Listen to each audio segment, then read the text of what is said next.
تو وہ ایسا ہوتا ہے کہ مچھر چھانتے ہیں اور سموچے اونٹ نکل جاتے ہیں. سودی کاروبار تم بھی کرو ہم بھی کریں گے، نہ تم ہمیں چھیڑو نہ ہم تمہیں چھیڑیں گے. ساری بحث ہوگی رفع یدین پر ہے کہ نہیں ہے، اور نماز ہو گئی کہ نہیں ہو گئی، تراویح 8 ہے کہ 20 ہے، ساری بحث اس پر ہوگی.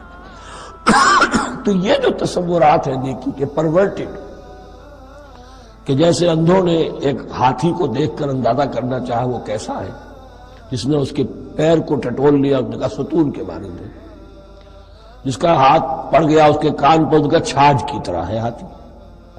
تو مختلف جو ہے اڑائے کچھ ورق لالے نے، کچھ نرگس نے، کچھ گل نے، چمن میں ہر طرف بکھری ہوئی ہے داستان میری. تو نیکی کا یہ تصور جو ہے تقسیم ہو گیا. یہ آیت قرآن مجید کی اس اعتبار سے عظیم ترین آیت ہے. نیکی کی حقیقت، اس کی جڑ کیا ہے، بنیاد کیا ہے، اس کی روح کیا ہے، اس کے مظاہر کیا ہے. مظاہر میں اولین شے کون سی ہے، ثانین کون سی ہے، ثالثاً کون سی ہے. اور اس پر ایک پورا علم الاخلاق جو قرآن کا ایک مکمل کتاب تصنیف کی جا سکتی ہے. ایتھکس، قرآنک ایتھکس کے لیے یہ آیت ایک یوں سمجھیے کہ جڑ اور بنیاد ہے. لیکن یہ سمجھ لو کہ یہ آیت یہاں آئی کیوں ہے. پس منظر میں وہی تحویل قبلہ ابھی ہے. تحویل قبلہ کے 4 رکوع 15 16 17 18 یہ تو سالڈ ہے. اس سے پہلے 14ویں رکوع میں آیت تھی للہ المشرق والمغرب فأینما تولوا فثم وجہ اللہ. ادھر بھی پھر اتنی آیتیں چھوڑ کر، اتنا چھوڑ کر پھر گئی لیس البر ان تولوا وجوہکم قبل المشرق والمغرب. نیکی یہی نہیں ہے کہ تم اپنے مشرق اور مغرب کی طرف پھیر دو. یہ نہیں کہا یہ نیکی نہیں ہے، نیکی یہی نہیں ہے، یہ بھی نیکی ہے. جو ظاہر ہوگا نیکی کا وہ بھی نیکی ہے، لیکن اصل سے اس کا باطن ہے. باطن صحیح ہے، نیک ہے، تو حقیقت میں نیکی نیک ہے، ورنہ نہیں. ولیکن البر، بلکہ نیکی تو اس کی ہے. اب یہاں سے شروع ہوا جو نیکی کی جڑ ہے، بنیاد ہے. من آمن باللہ والیوم الآخر والملائکۃ والکتاب والنبیین. سب سے پہلے ایمان، تاکہ تصحیح نیت ہو جائے. یہ جو ایمان لائے اللہ پر، یعنی جو نیکی کر رہا ہے صرف اللہ سے اجر کا طالب ہے. والیوم الآخر، اور قیامت کے دن پر کہ اس کا کوئی اجر دنیا میں نہیں، صرف آخرت میں مطلوب ہے. ورنہ آدمی سوداگری کرے، دکانداری کرے، کپڑا بیچے، کچھ اور بیچے، دین تو نہ بیچے. دین کا کام کر رہا ہے تو اس کے لیے سوائے اخروی نجات کے اور سوائے اللہ کے خدا کے کوئی اور شے مقصود نہ ہو. والملائکۃ والکتاب والنبیین، اور ایمان لایا فرشتوں پر اور کتابوں پر اور انبیاء پر. یہ تینوں مل کر ایک یونٹ بنتے ہیں. فرشتہ لایا دین، کتاب بن گئی اور انبیاء پر آئی وہ کتاب. ایمان بالرسالت کا تعلق نیکی کے ساتھ یہ ہے کہ نیکی کا ایک مجسمہ تمہارے سامنے رہے، آئیڈیل، اسوہ. ایسا نہ ہو کہ اونچ نیچ ہو جائے. نیکیوں میں بھی ایسا ہوتا ہے، کچھ جذبات میں ایک طرف کو نکل گیا، کچھ جذبات میں ایک طرف کو نکل گیا.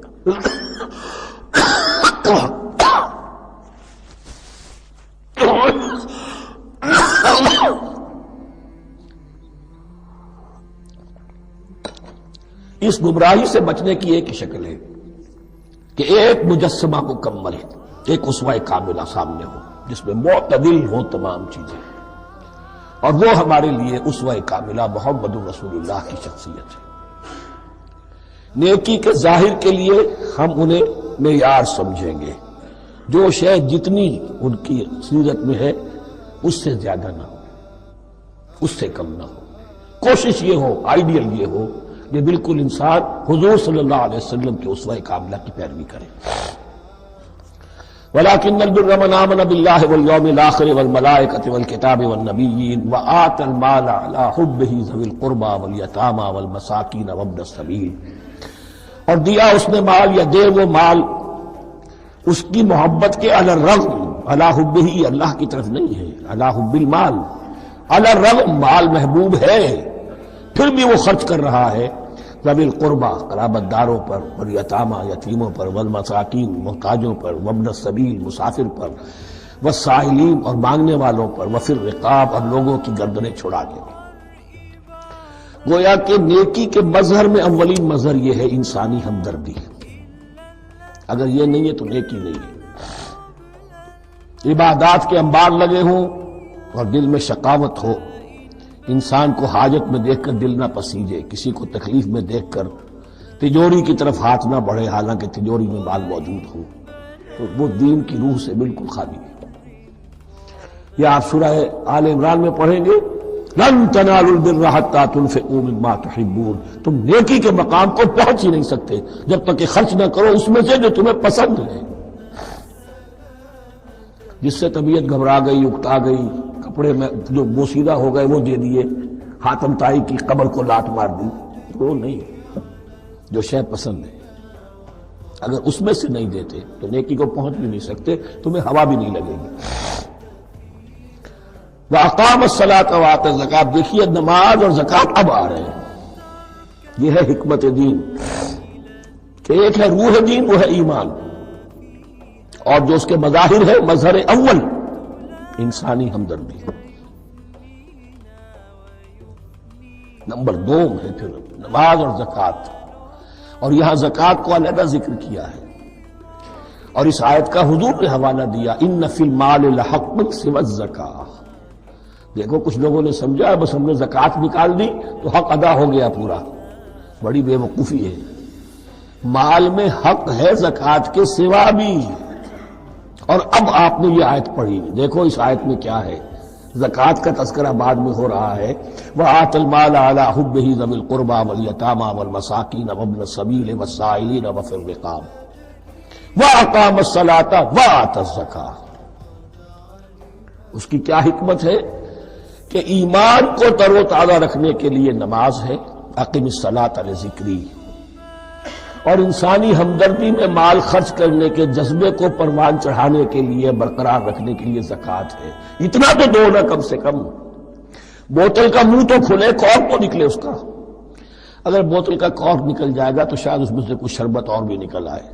تو زکوٰۃ ہے تو کارک کے مانند 2.5% ہے، کیا ہے، لیکن یہ کہ اس سے پھر کچھ اور بھی نکلے گا. جو زکوٰۃ بھی نہیں دیتا اس نے کیا کرنا. وَالْمُوفُونَ بِعَهْدِهِمْ إِذَا عَاهَدُوا. اور وہ کہ جو اپنے عہد کو پورا کرنے والے ہیں جب کوئی عہد کر لے. سب سے بڑا عہد اللہ سے کیا، لَسْتُ بِرَبِّكُمْ قَالُوا بَلَىٰ. پھر عہد شریعت کا ہے کہ جو ہم نے کیا اللہ کے ساتھ. پھر آپس میں جو بھی معاہدے ہو جائیں، اور معاملات انسانی سارے کے سارے معاہدات کی شکل میں. شوہر اور بیوی کا معاملہ بھی ایک معاہدہ ہے. Marriage is a social contract. شوہر کی ذمہ داریاں ہیں، اس کے فرائض ہیں، بیوی کی ذمہ داریاں اس کے فرائض ہیں. شوہر کے حقوق ہیں، بیوی کے حقوق ہیں. پھر جو بھی امپلائر امپلائی ریلیشن شپ ہے معاہدہ ہے، کانٹریکٹ ہے. جو ہمارا آپ کا پولیٹیکل سسٹم ہے وہ بھی معاہدوں کے اوپر مبنی ہے. بڑے بڑا بزنس جو ہے وہ کانٹریکٹ میں چلتا ہے. تو اگر ایک چیز پیدا ہو جائے کہ جو عہد کر لیا ہے اسے پورا کرنا ہے تو ساری اسٹریم لائننگ ہو جائے گی تمام معاملات کی. وَالْمُوفُونَ بِعَهْدِهِمْ إِذَا عَاهَدُوا وَالصَّابِرِينَ فِي الْبَأْسَاءِ وَالضَّرَّاءِ وَحِينَ الْبَأْسِ. اور خاص طور پر صبر کرنے والے فقر و فاقہ میں، جنگ کی حالت میں اور تکلیف میں. یعنی ایک نیکی ہے بدھ مت کے بھکشوؤں کی نیکی. ایک نیکی یہ ہے، یہ نیکی باطل کو چیلنج کرتی ہے. یہ نیکی خانقاہوں تک محدود نہیں ہوتی. یہ نیکی صرف انفرادی سطح تک محدود نہیں رہتی. جو نیکی اللہ چاہتا ہے کہ اب باطل کا سر کچلنے کے لیے میدان میں آؤ، اور جب باطل کا سر کچلنے کے لیے میدان میں آؤ گے تو خود بھی تکلیفیں اٹھانی پڑیں گی. صحابہ کرام کو بھی جانیں دینی پڑی ہیں. سینکڑوں صحابہ نے جام شہادت نوش کی. تو آخری چوٹی کیا ہے؟ گویا کہ سمم بونم جس کو کہتے ہیں ایتھکس کے اندر، کہ اس نظریہ اخلاق میں سب سے اونچی منزل کون سی ہے؟ وہ سمم بونم جو ہے اسلام کا، وَالصَّابِرِينَ فِي الْبَأْسَاءِ وَالضَّرَّاءِ وَحِينَ الْبَأْسِ وَلَا تَقُولُوا لِمَنْ يُقْتَلُ فِي سَبِيلِ اللَّهِ أَمْوَاتٌ بَلْ أَحْيَاءٌ وَلَكِنْ لَا تَشْعُرُونَ. وہ آیت یاد کر لیجیے. اولئک الذین صدقوا. یہ ہیں لوگ جو سچے ہیں. دعویٰ تو نیکوکاری کا بہت سو کو ہے. یہ ہیں وہ لوگ کہ جو سچے ہیں، وَأُولَٰئِكَ هُمُ الْمُتَّقُونَ، اور یہی حقیقت میں متقی ہیں۔ تمہارے ذہنوں میں کوئی اور نقشے بیٹھے ہوئے ہیں، کوئی لباس ہے، وضاقتہ ہے، بس یہ بڑا متقی آدمی ہے۔ تقویٰ اس کا نام ہے، یعنی یہ پوری انسانی شخصیت کا ایک ہیولہ ہے، ایک پوری انسانیت کا ایک فرد کا نقشہ کھینچ دیا گیا کیریکٹر کا، اس کے اندر روح ایمان اور خارج میں اس ترتیب کے ساتھ دین کے یہ تقاضے اور نیکی کے یہ مظاہر موجود ہیں۔ اللہم ربنا اجعلنا منہم، اللہم ربنا اجعلنا منہم۔ اب اس کے بعد کچھ وہی جو معاملات انسانی ہیں اس پر اب بحث، جیسا کہ میں نے کہا تھا کہ ایک لڑی ہے شریعت کی معاملات کی۔ یہ تو بڑے بڑے پھول جو تھے آیت الآیات اور آیت البر، یا ایھا الذین آمنوا کتب علیکم القصاص فی القتلی، اہل ایمان تم پر لازم کر دیا گیا ہے مقتولوں کا بدلہ لینا۔ قتلہ قتیل کی جمع بھی ہے، اور مقتول سے یہ مصدر بھی ہو سکتا ہے کہ تمہارے لیے یعنی اس معاملے میں سہل انگاری صحیح نہیں ہے۔ انسانی تمدن کی جڑ کٹتی ہے جب کسی معاشرے کے اندر انسان کا خون بہانا عام ہو جائے، تمدن کی جڑ کٹ جائے، تو قصاص تم پر واجب ہے۔ یا ایھا الذین آمنوا کتب علیکم القصاص فی القتلی الحر بالحر والعبد بالعبد والانثى بالانثى، ایک آزاد کی جگہ آزاد ہی قتل کیا جائے گا۔ آزاد نے قتل کیا ہے تو ظاہر بات ہے وہ آزاد ہی اس کی جگہ قتل ہوگا۔ یہ نہیں وہ کہے میرا غلام لے جاؤ، میرے 2 غلام لے لو، نہیں، والعبد بالعبد، اور عبد کی جگہ عبد ہی ہوگا، جس نے قتل کیا وہی قتل کیا جائے گا، والانثى بالانثى، اور اگر قتل کرنے والی عورت ہے تو وہ عورت ہی قتل ہوگی۔ اس میں چونکہ وہاں بہت سے رواج مختلف تھے، بہت سے معیار بھی مختلف تھے۔ اگر اوسی خزرجی کو قتل کر دے تو 1/3 خون بہا، 3 گنا خون بہا، اور خزرجی اوسی کو قتل کرے تو 1/3 خون بہا، یہ ان کا قانون تھا۔ اسی طرح یہ کہ آزاد میں اور غلام میں فرق تھا، لیکن ہماری شریعت میں اگرچہ یہ طویل بڑا مضمون ہے اور اس میں کافی فقہا کے اقوال ہیں مختلف، لیکن امام ابو حنیفہ رحمۃ اللہ علیہ کا قول یہی ہے کہ تمام مسلمان آپس میں کفر ہیں، برابر ہیں، لہذا یہاں کوئی فرق نہیں کیا جائے گا قتل کے مقدمات میں۔ فمن عفی لہ من اخیہ شیء فاتباع بالمعروف واداء الیہ باحسان، پھر جس کو معاف کر دیا جائے کوئی شے اس کے بھائی کی جانب سے، یعنی جو مقتول ہے اس کے ورثاء اگر کہتے صاحب ہم اس کی جان بخشنے کو تیار ہیں، چاہے وہ خون بہا لے لیں یا ویسے ہی معاف کر دیں، تو جو بھی کچھ خون بہا طے ہوا ہو اداء الیہ باحسان فاتباع بالمعروف، تو اس کی پیروی کی جائے معروف طریقے پر اور ادائی کی جائے خوبصورتی کے ساتھ۔ ذالک تخفیف من ربکم ورحمہ، یہ تمہارے رب کی طرف سے تخفیف ہے، آسانی کی ہے اور رحمت ہے، اور اس کی رحمت ہونا بہت واضح ہے۔ اگر یہ شکل نہ ہو تو پھر قتل در قتل کا سلسلہ جو ہے وہ جاری رہتا ہے، لیکن اگر یہ ہو گیا کہ قاتل کو لا کے سامنے کھڑا کر دیا، لو بھائی اب تمہارے ہاتھ میں اس کی جان ہے، چاہو تو یہ قتل کر دیا جائے گا، چاہو احسان کرنا چاہو بخشنا چاہو ویسے ہی بخش دو، چاہو تو خون بہا دیں۔ اس سے کیا ہوگا کہ وہ دشمنیوں کا جو دائرہ ہے وہ پھر سمٹ جاتا ہے، بڑھتا نہیں۔ اس میں بڑی رحمت ہے اللہ کی طرف سے۔ قانون جو ہے اسلام میں قتل کا، اس میں مدعی ریاست نہیں ہوتی۔ آج کل ہمارے ہاں غلطی یہ ہے، مدعی ریاست بن جاتی ہے۔ یہ مدعی ہوتا ہے یہاں پر جو بھی مقتول کے ورثاء ہیں، اور کسی کو صدر کو کیا صدر کے باپ کو بھی اختیار نہیں ہے کہ کسی قاتل کو معاف کر دے۔ قاتل کو معاف کرنے کا جو اختیار ہے وہ صرف مقتول کے ورثاء کو ہے، کوئی صدر نہیں کر سکتا۔ ہمارے دستور میں ہے، پوری شرح پوری شک موجود ہے۔ فمن اعتدی بعد ذلک فلہ عذاب علیم، جو اس کے بعد بھی حد سے تجاوز کرے گا تو اس کے لیے دردناک اور بہت بڑا عذاب ہوگا۔ وَلَكُمْ فِي الْقِصَاصِ حَيَاةٌ يَا أُولِي الْأَلْبَابِ لَعَلَّكُمْ تَتَّقُونَ، اور اے ہوش مندو قصاص میں زندگی ہے تمہارے لیے۔ ایک روحانی تصور ہے معاف کر دینا اچھا ہے، اسلام بھی کہتا ہے ان تعفوا وتصفحوا وتغفروا فإن اللہ غفور رحیم، لیکن قتل کے مقدمات میں سہل انگاری جو ہے وہ اچھی نہیں ہے، پیروی شدت کے ساتھ ہونی چاہیے تاکہ اس سے آگے قتل کا سلسلہ بند ہو۔ وَلَكُمْ فِي الْقِصَاصِ حَيَاةٌ يَا أُولِي الْأَلْبَابِ لَعَلَّكُمْ تَتَّقُونَ، تاکہ تم بچ سکو۔ اب کوتبہ علیکم دوبارہ آ گیا۔ یہ کوتبہ کے لفظ کو سمجھ لیجئے، جہاں بھی کوئی شے فرض کی جائے گی، لازم کی جائے گی، وہ کوتبہ ہے۔ اسی لیے شریعت کے لیے قرآن مجید میں جو لفظ ہے الکتاب، الکتاب اس معنی میں کہ اس میں شریعت خداوندی پوری کی پوری موجود ہے۔ کتب علیکم اذا حضر احدکم الموت ان ترک خیرا الوصیۃ للوالدین والاقربین بالمعروف، تم پر واجب کر دیا گیا، فرض کر دیا گیا جب تم میں سے کسی کی موت کا وقت آ جائے، اگر وہ کوئی خیر مال چھوڑ رہا ہو، دولت چھوڑ رہا ہو، تو اس کے لیے فرض کر دیا گیا وصیت کرنا اپنے والدین کے حق میں اور رشتہ داروں کے حق میں انصاف کے ساتھ۔ ابھی چونکہ قانون وراثت نازل نہیں ہوا تھا، یہ ابتدائی قدم اٹھایا گیا۔ وہاں ہوتا یہ تھا جو آج بھی ہندوؤں میں ہوتا ہے، جو مر گیا اس کی ساری جائیداد کا مالک جو ہے بڑا بیٹا، چھوٹے بیٹے بھی نہیں، نہ بیٹیاں نہ بیوی، کچھ نہیں، تو سارا کا سارا مال جو ہڑپ کر جاتے تھے، کسی کو کچھ نہیں۔ یہاں یہ کہ اب پہلا ابتدائی حکم دیا گیا، لیکن یہ آیت منسوخ ہو جائے گی سورہ نساء میں جب پورا قانون وراثت آ گیا، تو اب یہ آیت منسوخ شمار ہوتی ہے۔ ناسخ وہ قانون وراثت ہے جو سورہ نساء کے دوسرے رکوع میں آئے گا۔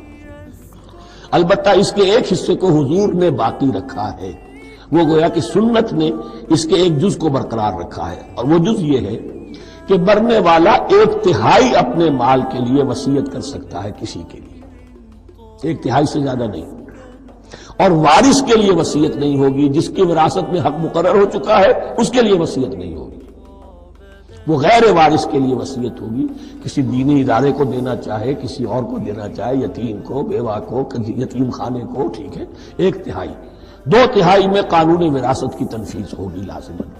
تو اس آیت کا صرف اتنا حصہ باقی رکھا ہے حضور نے صلی اللہ علیہ وسلم۔ حقاً علی المتقین، یہ اللہ کا تقوی رکھنے والوں پر حق ہے، واجب ہے کہ وہ وصیت کریں کہ ہمارے والدین کو یہ مل جائے، فلاں رشتہ دار کو یہ مل جائے، باقی جو ہے جو بھی ورثاء ہیں لے جائیں۔ فمن بدلہ بعد ما سمعہ، تو جس نے بدل دیا اس وصیت کو اس کے بعد کہ اسے سنا تھا، فإنما اسمہ علی الذین یبدلونہ، تو اس کا بوجھ، اس کا گناہ انہی پر آئے گا جو تبدیل کرتے ہیں۔ جو وصیت کرنے والا تھا وہ بری ہے، اس نے صحیح وصیت کی تھی، جس نے بعد میں اس وصیت میں تحریف کی، تبدیلی کی، اس کا وبال، اس کا بوجھ انہی پر آئے گا۔ ان اللہ سمیع علیم، یقینا اللہ سب کچھ سننے والا اور جاننے والا ہے۔ فمن خاف من موص جنفا، اب اگر کسی کو اندیشہ ہوا کہ وصیت کرنے والے نے جانبداری برتی ہے، ٹھیک وصیت نہیں کی ہے، دیانتداری کے ساتھ اس کی رائے یہ ہوئی، او اسمن، یا گناہ اس نے کمایا ہے، فاصلح بینہم، اور اب ان کے مابین صلح کرا دی، ورثاء کو جمع کیا کہ بھائی وراثت تو یہ تھی، ان کی وصیت تھی، لیکن دیکھو اس میں یہ زیادتی والی بات ہے، اگر تم مطمئن ہو جاؤ، متفق ہو جاؤ، تو اس میں اتنی تبدیلی کر دی جائے ان کے اتفاق سے، فلا اسم علیہ، تو اس میں کوئی گناہ نہیں ہے، یعنی ایسی نہیں ہے یہ بات کہ اس کو وہ سینکشن اور سینکٹیٹی حاصل ہو گئی ہے، تقدس، کہ اب اس میں کوئی تبدیلی نہیں ہو سکتی، باہمی مشورے سے اور اچھے جذبے سے، اصلاح کے جذبے سے وصیت میں تغیر ہو سکتا ہے۔ ان اللہ غفور رحیم، یقیناً اللہ تعالی بخشنے والا ہے، رحم فرمانے والا۔